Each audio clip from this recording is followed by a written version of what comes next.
जिंदाबाद जिंदाबाद जिंदाबाद। अमित शाह जिंदाबाद जिंदाबाद जिंदाबाद। योगी आदित्यनाथ जिंदाबाद जिंदाबाद जिंदाबाद। सदर विधायक पलटू राम जिंदाबाद जिंदाबाद जिंदाबाद। विधायक राम प्रताप वर्मा जिंदाबाद जिंदाबाद जिंदाबाद।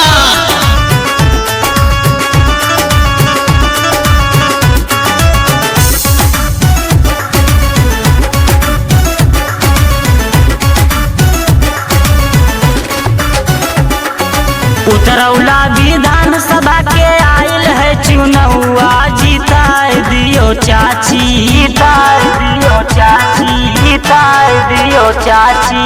उतरौला विधानसभा के आयल है चुनौआ, जीताए दियो चाची। विधायकी के चुनौआ, जीताए दियो चाची। विधायकी के चुनौआ, जीताए दियो चाची। उतरौला विधानसभा के आयल है चुनौआ, जीताए दियो चाची।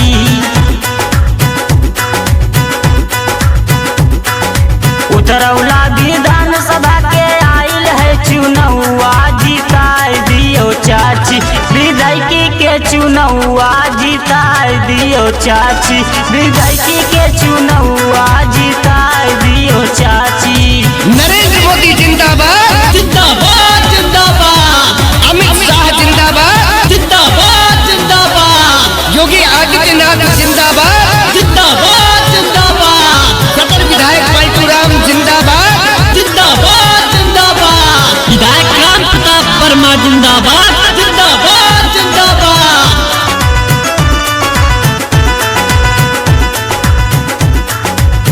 बड़े दयानी उहे राम प्रताप भैया हो, फिर ये नजार हो सुख के अजोरिया हो, सुख के अजोरिया हो, सुख के अजोरिया हो।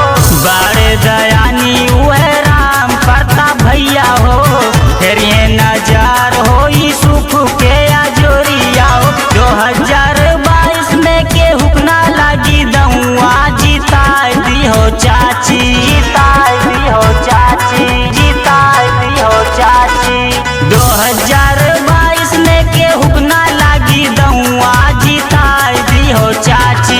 विधायकी के चुनौआ, जीताए दियो चाची।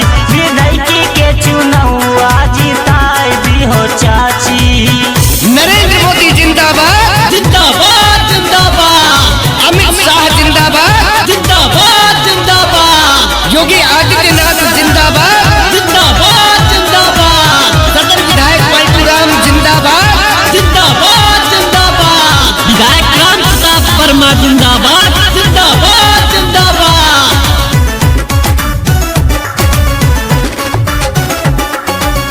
यही उतरौला में जीत के आएंगे, जनता के सपना बाटे सबके पुराएंगे, सबके पुराएंगे, सबके पुराएंगे।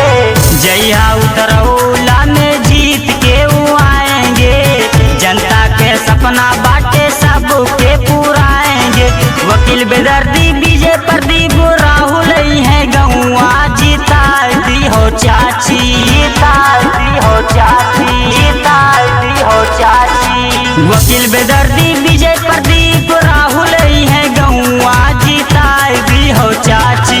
विधायकी के चुनौआ, जीताए दियो चाची। विधायकी के चुनौआ, जीताए दियो चाची। Yes music studio Chamarpur.